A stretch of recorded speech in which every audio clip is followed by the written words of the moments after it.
How to install wet dog tile. We're going to start by finding the box labeled number 1, carefully open it up, and you should see a few things. First are some general install instructions. Second is your grouting diagram, which we'll come back to further into the video, and third is our installation diagram. Once we make sure we have those, we're going to carefully unwrap everything. From there, it's best to find a clean, flat surface to dry lay all the pieces on. With the help of the install diagram, this part should go pretty quick. After that, we'll do just a quick double check of our measurements to ensure we have a proper fit and move on to step 2. For this project, we're using Laticrete's 254 Platinum Rapid. This product is available in both white and gray, but white is what we recommend for our product.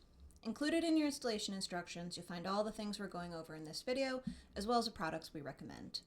For this wall application, we're going to start with a 1/4 inch by 1/4 inch square notch trowel.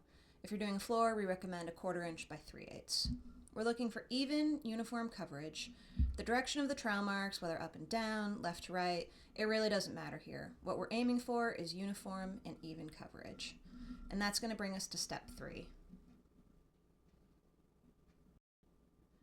To flatten the trowel marks, we're going to use the flat side of the trowel with just a light coating of thinset on it.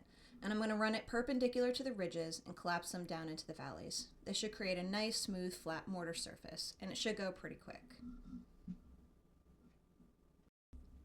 For step 4, your install diagram is always going to be a roadmap, but the majority of the time our designs are labeled starting with number 1 being installed in the bottom left, which is what you see me doing here. I'm going to gently place the sheet from bottom to top into the mortar bed.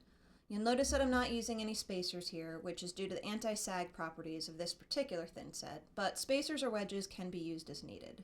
We plan our designs to fit the space precisely while allowing for a consistent 1/8 inch grout joint, where our mosaics meets all surrounding surfaces. Spacers also aren't typically necessary between mosaic sections, as we're really just reassembling a mural that was created as one large piece. So from there I'm going to work left to right, pressing each section gently into the adhesive bed to ensure full coverage. Due to the texture and the detail of our mosaic designs, your hands are really the best tool for this job. The important part here is to make sure you press firmly enough so you get good coverage, but not so hard that the mortar squeezes too close to the surface, which will interfere when we get to the grouting phase. So from there, I'm just going to give everything a little once over, make sure I don't have anything loose, and then just a real quick cleanup. And then I'm going to move on to step 5. For this video, I'm using Miracle Sealant's 511 Porous Plus. This is an absolutely critical step that should not be skipped.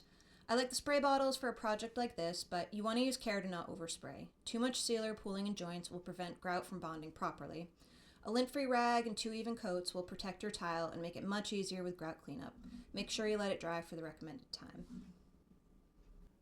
For this video, I'm using Laticrete's Permacolor Grout, the color Mushroom. Grouting is messy any way you shake it. A good quality float makes the job much easier. I'm using one by Platinum, that's a polyproxylene, which is a bit more flexible than a traditional rubber float, and it's a game changer on a job like this. Here I'm just spreading my grout, making sure to get it in every joint. I work small sections at a time, and I like to move left to right. We try our best to make the setting part of our mosaics go quick. We make most of our pieces to your specific measurements, so you'll do minimal if no cutting at all. But grouting is definitely going to take you extra time and care. A quality grout job where you're paying attention to the fine detail is going to be the make or break for how well this turns out in the end. So after I get the grout spread, I'm going to let it sit for no more than 10-15 minutes tops. While it's sitting, I'm going to hit my liners and rails with the same grout, and as you can see, I can't really get that top edge, so I call over Dan. If you've worked with us before, you've probably emailed or chatted on the phone with Dan at some point. He's our head of customer service and a co-owner, and he's also 6'8" and extremely helpful in these situations. So here's where we're going to circle back to our grouting diagram, which was one of those pieces of paper that was included in box 1. The grouting diagram is specific to your order, and it's going to show you every piece on your mosaic that has what we call land bridges. These are the areas in red. And these are unglazed areas of ceramic that are designed to have grout sitting on top of them. So make sure you really look over that thoroughly before you get into your sponging.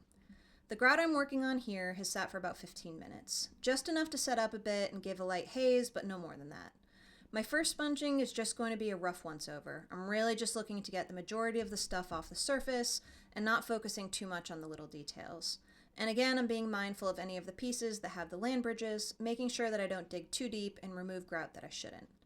It's a good idea to keep a small amount of mixed grout on hand for this reason. It may be necessary to add small amounts back in specific areas, and you can do this pretty easily with your fingers. This is now my second sponging. I let it sit just long enough until a light haze is forming on the surface, no more than 10 minutes or so, and sooner if you're in a drier climate. From here, we're looking to uncover any pieces that may have been buried, like tiny little bits of glass, tips of kelp, and some of the more concave pieces, like our glass ice crystals.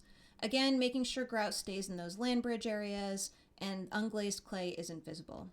This round usually takes the most time. It's tedious and requires cleaning your sponge often, which means you'll also be changing the water in your bucket pretty frequently. Something you want to look out for during this process is not using too much water. Flooding the surface with too much water will not only oversaturate the grout and affect the drying and curing process, but it can also make the color dry lighter or unevenly. So go slow, just enough water to loosen and remove the grout on the surface, and clean your sponge often.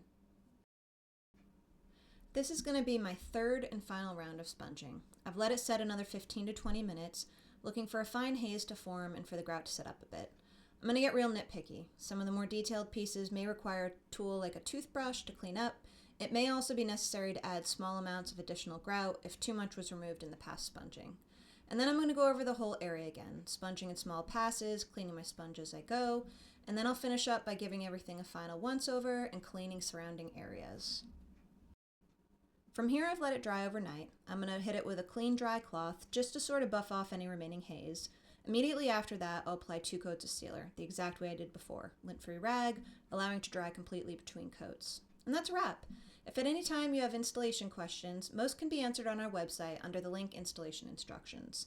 It's an expanded copy from the printed one you received in Box 1. But of course, always feel free to reach out to us, and thank you so much for your support of Wet Dog Tile.